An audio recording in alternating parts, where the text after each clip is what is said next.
We are delighted to be here with Carrie Brownstein. She's the guitarist and vocalist of the seminal punk indie band Sleater-Kinney, who were in 2000 named the best rock band in America by the Uber critic Bill Marcus in Time magazine. With Fred Armisen, she created Rising Stars in the IFC comedy series Portlandia. She is currently appearing in the Amazon television series Transparent, and she is also a writer. Her journalism has been published in the New York Times, The Believer, and Slate, and she's written a music blog for NPR in America. But we're here tonight because Carrie's written a book. Her memoir, Hunger Makes Me a Modern Girl, is an astonishingly powerful book. It's a thoughtful meditation on making rock music from the perspective of a woman who's been embedded in it for many years. And it was just released earlier this month, and it's already attracted incredible praise from both sides of the Atlantic, and indeed further afield. Vanity Fair said, Carrie Brownstein writes the way she plays the guitar with raw honesty, passion, and great humor. The New York Times says, in the vast library of recent rock memoirs, Miss Brownstein's may be the one that most nakedly exposes its author's personality. So we are incredibly fortunate to have Carrie here with us tonight, talking about her book and her writing and her career all the way from Portland. Please welcome Carrie Brownstein.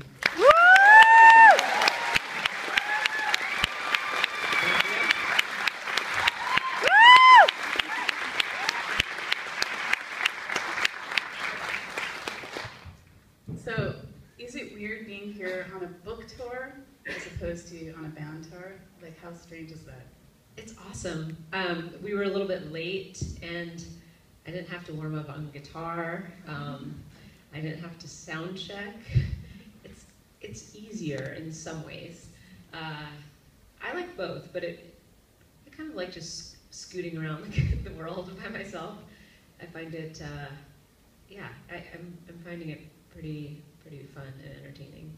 I travel a lot anyway, so I feel like I'm often in various cities, not always for music. And there were about 10 years when I wasn't traveling for music. So, but it is my first time in Manchester without a guitar, and it's great. Wow. Okay, that's good. It's easier, yeah. You do have a mic though, so and it's a handheld mic, so that's good, right? I mean, it's different. I don't usually use a handheld in Sleater-Kinney, but I should try, or this. Yeah. You were maybe gonna have those, and it didn't work out. No, because that's a TED Talk. Yeah, I don't like that. Yeah. So this is more real. Wouldn't you agree? Yeah. Yeah. This is like politics, and like we're just keeping it real. A lecture. Yes. Yeah. So I wanted to ask you, after so many wonderful years of making music, how did you decide to embark on this grand project? This is, I mean, the grandest of projects, writing a memoir. Well, in the intervening years between the two iterations of Sleater-Kinney, I was writing for NPR, specifically a blog I had called Monitor Mix, and I was writing a lot about music and writing a lot about the relationship between performer and fan, and how fandom sort of changes and mutates over time, also how it stays the same. But what I found was that when I inserted myself and my own stories into the narrative, that's when people were sort of most interested, and that's when I was really excited about the engagement I had with the readers. And we would sort of go back and forth in the comment section, and I don't know, I felt really invigorated by that conversation.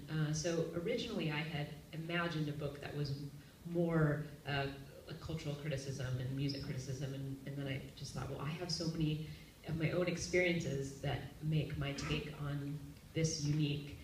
But I also didn't want to just write about the band. I wanted to write about my relationship to creativity and how it kind of gave me a sense of community and belonging, and how it's a force in one's life. So then, yeah, everything kind of started to take shape then.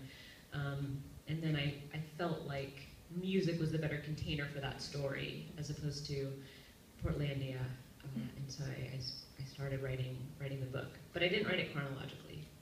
No, and it's actually interesting. It kind of jumps around a lot, which I think works. Sometimes it doesn't, but it's all about how you control the narrative, and I think it's done very gracefully in here, and it really works well. I read that you wrote the book while you were recording No Cities to Love. Is that right? Parts of the book were still being, worked on in the mornings.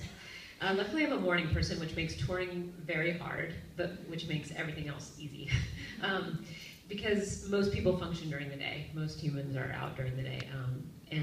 So I would get up quite early, like 6 o'clock, and go and get coffee in the Mission in San Francisco where we were recording, and I would sit and have coffee and write for, not for very long. I mean, as you know, you can also procrastinate pretty easily, and if I didn't write immediately and allowed myself email or the newspaper, then my brain went down pretty pathways of procrastination.